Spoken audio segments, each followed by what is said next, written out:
kalimutang mag-subscribe. Pindutin ang notification bell icon at piliin ang all for more Pound for Pound Sports. Magandang araw sa ating muli mga idol, at welcome sa ating YouTube channel, Pound for Pound Sports. Pag-usapan natin ang napakagandang bakbakan na mangyayari bukas. Matagal ko na itong inaantay mga idol, kasi parehas undisputed yung isa sa cruiserweight, at inakyat niya itong heavyweight division. At siya mismo ang nag-challenge dito kay Tyson Fury, kay Gypsy King. Well, kung idadissect natin ang dalawa sa kanilang advantages at disadvantages, very interesting yung fight. I'm leaning towards Usyk. Gusto ko sana si Usyk manalo mga idol. Pero I think Tyson Fury lamang siya. Because why? Ito na nga po, idadissect natin. Unahin muna natin si Usyk. Si Usyk ay maganda ang kanyang pedigree, kanyang amateur pedigree. By the way, bago natin ituloy yan, ang kanila pong paglalabanan. Actually, nagkaroon na sila ng face-off nitong kanina, yung final face-off nila, May 18, para sa heavyweight undisputed championship. Undisputed po ito mga kamao, itong paglalabanan nila sa Riyadh, Saudi Arabia during the Ring of Fire event. At mangyayari yung bakbakan 12 PM Eastern Time, 9 AM. Later in the afternoon, around 6 PM. So, dun sa kanila, Sabado, sa ating Linggo. So, ang title on the line ng paglabanan ng dalawa, Undisputed again.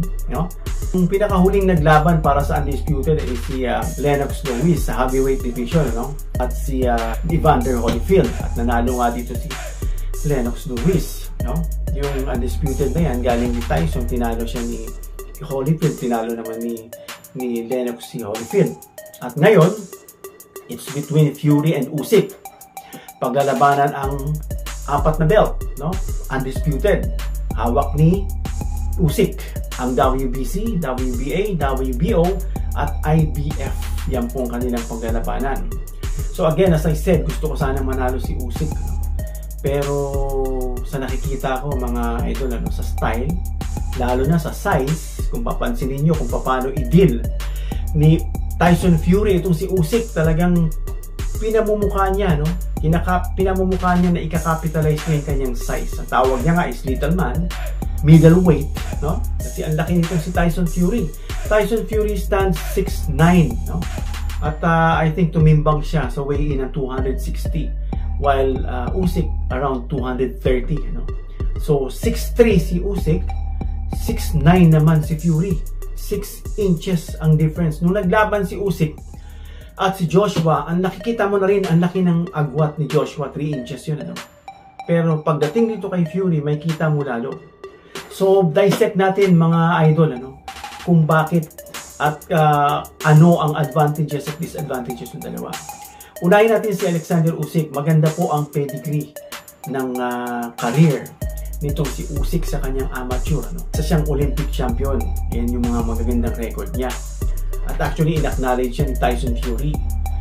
Pagdating sa heavyweight, undefeated siya. Dito sa Boxing Pro, undefeated. Hawak niya ang 4 na major belts. So, si Usyk, technical fighter siya. Yung nagugustuhan natin sa kanya, yun magiging edge niya. Kung haharap siya kay Fury, he needs to move side by side, yung in and out. Yung mga Pacquiao, I think may pagka-style na pagka-Pacquiao yung style niya na heavyweight. At of course, he doesn't need to fight toe-to-toe with Fury. Pero paano mangyayari yun kung siya ay maliit at maiksi? Hindi siya makakaabot. Kasi ikakapitalize ni Tyson Fury yung kanyang reach. He will fight tall. Yan ang kagandahan kay Fury. He knows how to use his advantage, especially his height. Si Usyk, technical fighter siya, magaling siyang fighter. He finds ways to win. Ayaw niya, he hates to lose. But he is not a power puncher. He is not explosive fighter. Si Fury, malaki, malakas, power puncher siya. Kita mo naman pinapagsak niya si Wilder, yung bronze bomber yung killer is tinalo niya lang, no? At nakitaan din natin itong si Usyk ng weakness sa kanyang abdomen area, no? Tinamaan siya ng unang fighter, nakalimutan ko sino yung nakalaban niya, saktan siya, knockdown siya. At dito kay Dubois na sinabing low blow, pero kung ulit-ulit, it's just right in the middle of the belt line, hindi po yun actually low blow, ano? At doon namilipit siya. What if doon siya tamaan ni Fury lagi, no?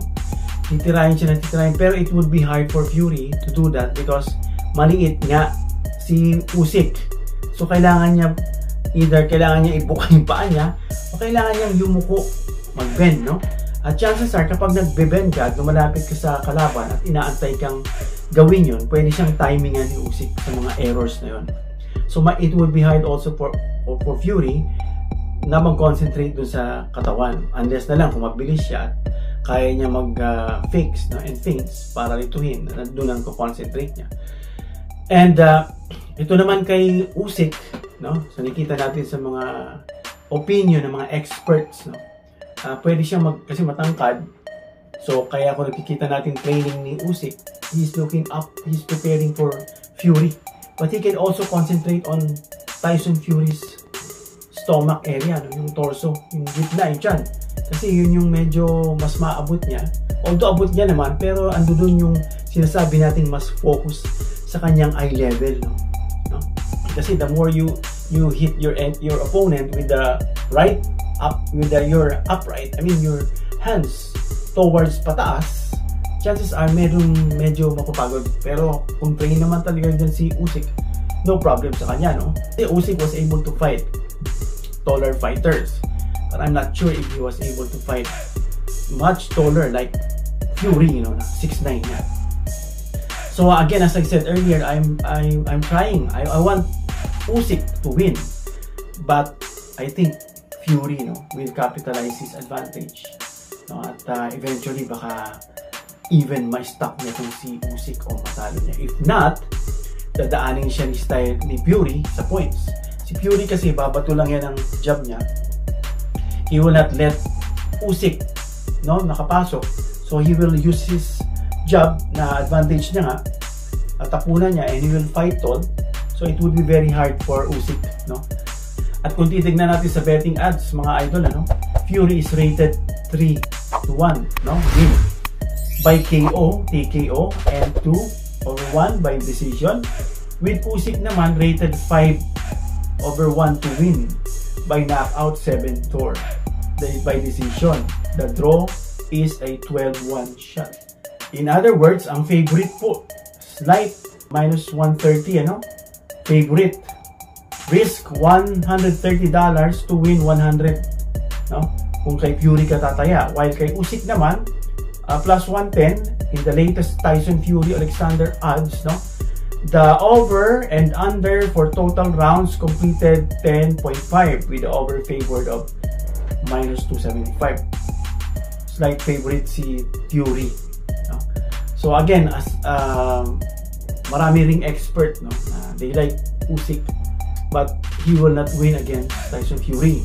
When Usyk was watching Fury versus Ngannou, sinabi nila na dapat talo si Fury. Actually, na-knockdown siya, no? Pero may nagsasabi naman, Fury during the training, he didn't take it seriously because he will just be fighting against an MMA guy, no? While he is a boxer and they will fight in the square ring, no? Hindi sa octagon. So yun yung mga sinasabi nila.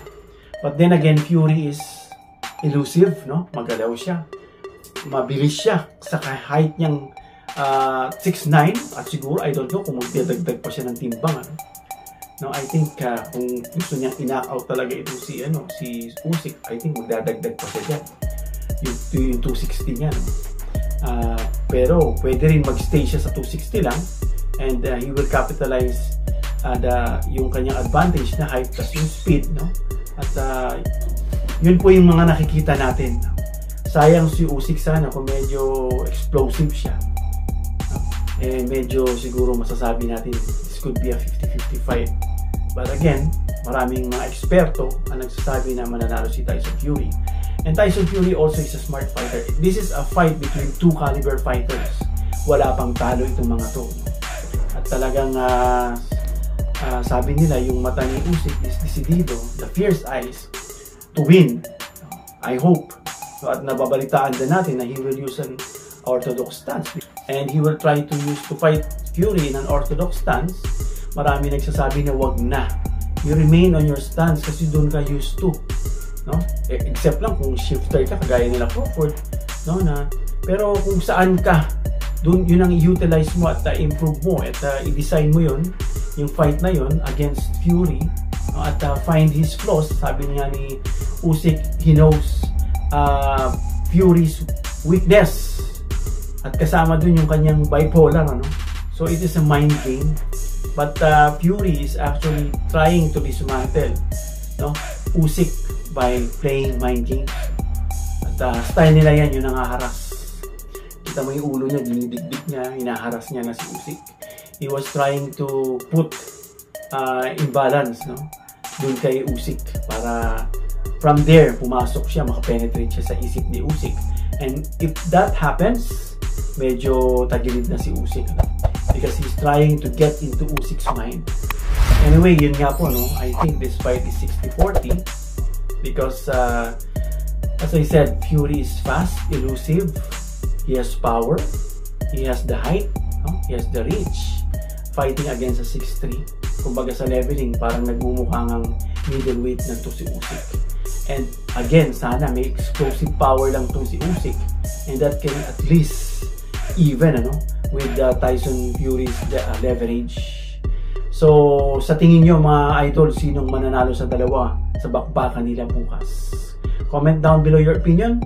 At sa susunod natin mga video, pag-usapan naman natin ang ibang mga laban. Hanggang sa susunod muli.